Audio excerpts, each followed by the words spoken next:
نے پیدا فرمایا اس کا نام انسان ہے۔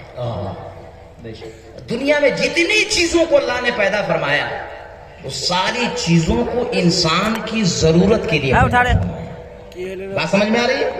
اسی دو جملے پہ میری پوری گفتگو ہوگی۔ تو آپ نے لکڑی پیڑ پودا کاٹا، کبھی منع کیا؟ نہیں۔ انسان لکڑی کو کاٹا، پیڑ کو کاٹا، پودے کو کاٹا، اس نے منع نہیں کیا۔ اور انسان صرف پیڑ کو کاٹتا نہیں ہے، کاٹنے کے بعد اس کو آرا مشین لے کر جاتا ہے اور اپنی مرضی کے مطابق یا تو دروازہ کا پلہ ہو، یا چوکھٹ کا پلہ ہو، یا چوکی کا پلہ ہو، یا میز کا پلہ ہو، نکالتا ہے۔ بولو صحیح یا غلط؟ اور نکالنے کے بعد بڑھئی کو بلاتا ہے اور کہتا ہے اس میں نقشہ بنا، پھول بنا۔ بولو صحیح یا غلط؟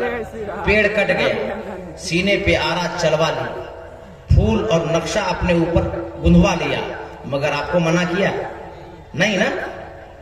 کبھی بازار گئے، مرغا خریدے؟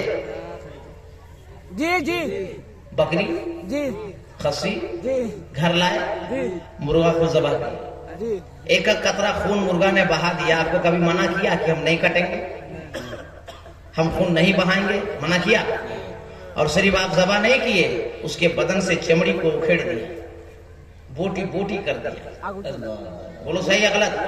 اور اپنی مرضی کے مطابق چکن چلی بنا دیا، رول بنا دیا، شوربہ دار بنا دیا، بھونا بنا دیا۔ بنائے کہ نہیں بنایا؟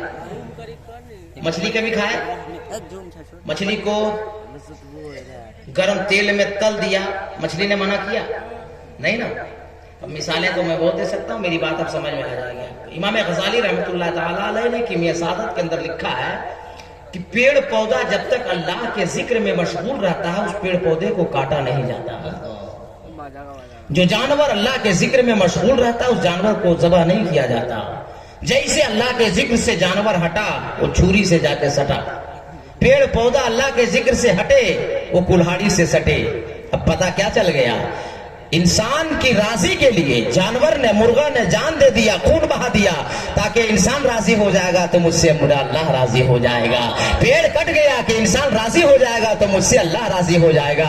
مچھلی تل گئی اس لیے کہ اگر انسان راضی ہوگا تو مجھ سے اللہ راضی ہوگا۔ اے سماچل میں ارریا کے اس علاقے میں چینے والوں، سنی جیالو، تم کب سمجھو گے 18,000 مخلوقات میں سب سے بہتر انسان کو اللہ نے پیدا فرمایا ہے؟ اور اپنے نصیبے پہ ناچ کرو، 18,000 مخلوقات میں سب سے بہتر انسان، اور تم وہ انسان ہو جو صاحب ایمان ہو، اللہ کو ایک ماننے والے ہو، نبی کا کلمہ پڑھنے والے ہو۔ تو تمہیں کب پتا چلے گا، تم کب پتا کرو گے کہ ہم سے اللہ کیسے راضی ہوگا؟ تو علامہ عادل اختر صاحب قبلہ کی مثال نہیں دوں گا، نقیب ہندوستان حضرت مولانا کونین کی مثال نہیں، شاعر ہندوستان سالک رضا سالک کی مثال نہیں، مولانا ناہید صاحب یا مولانا صداقت دیگر علماء کی مثال نہیں۔ آپ کا نام ہے مسلمان، آپ ہو صاحب قرآن، جس کتاب پہ ہے آپ کا ایمان، اس کتاب کا نام ہے قرآن۔ تڑپ کے بولو نا ارریا کا مسلمان، سے دلیل دیتا ہوں تاکہ آپ کا ایمان تازہ ہوگا۔ اللہ فرماتا ہے وَمَا خَلَقْتُ الْجِنَّ وَالْإِنسَ إِلَّا لِيَعْبُدُونَ، ہم نے انسان اور جن کو صرف اور صرف عبادت کے لیے پیدا فرمایا۔ واہ واہ واہ، نعرہ تکبیر، نعرہ رسالت، مذہب اسلام، حضرت علامہ علاء الدین صاحب قبلہ قادری۔ ارے بابو آپ کو بولے کہ ایکو کم کرو، آواز نہیں، صرف ایکو بند کرو، بات تیرے بہت صحیح، ٹھیک لگا؟ ارے ہاں نہیں بولو، پھٹ سے ٹھیک لگا؟ تو نعرہ میرا باپ لگائے گا؟ پورا مجمع میں کوئی لڑکا ہے نبی کا عاشق جو نعرہ لگا سکتا ہے؟ کوئی لڑکا ایک ہے؟ سبحان اللہ، جواب دو، جواب دو۔ اللہ اکبر۔ ٹھیک لگ رہا ہے؟ تو 18,000 مخلوقات میں سب سے بہتر کون؟ لوگ ہیں۔ پاورفل کون؟ انسان۔ سندر کون؟ انسان۔ ہینڈسم کون؟ کندن کون؟ طاقتور کون؟ انسان۔ مگر اسی مجمع میں کسی ایک انسان کو اٹھاوے اور ہاتھ کاٹ دیں تو زندہ رہے گا یا مرے گا؟